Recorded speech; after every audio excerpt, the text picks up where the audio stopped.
the Washington football team's week 1 starter, Ryan Fitzpatrick, down and out with a hip injury, Pearce. So Taylor Heinicke is taking over for Washington. Saquon Barkley has been limited at Giants practice, and Evan Ingram has been banged up with a calf injury. This game has the lowest total in the week 2 slate at 40.5. Can these two teams, Pearce, beat up on one another? I'll take a chance on this extremely low under. The under is 18-9 in Washington's last 27 games. So they are a team that likes to go under. We know that New York is not really a potent offense. Both of these offenses are questionable to begin with. You throw in the injuries, and you just, where are the points going to come from on top of that? Washington defense, we know, is the real deal.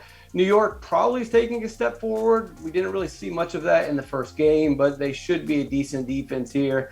The question that worries me is that if Washington's defense plays so well that they allow Washington to score a lot of points on offense because they're set up for good spots, and then the Giants get some garbage points, that's how I could see this thing going over.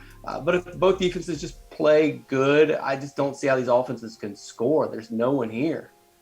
AJ, some injury concerns. It's a short week. Do you think 40.5 is compelling enough to hit the over? I don't. I'm with Pearce. I think the under's the good look here. And honestly, even with, if Fitzpatrick and Barkley were playing, maybe, but I still might fade the under or take the under rather on this game. Look, and part of the fact, the Giants D is a big liability here. Obviously, they could give up a decent amount of yards to Antonio Gibson, but I agree with Pearce. I don't know where necessarily the offense is coming from. I mean, maybe we get some points out of the Washington D.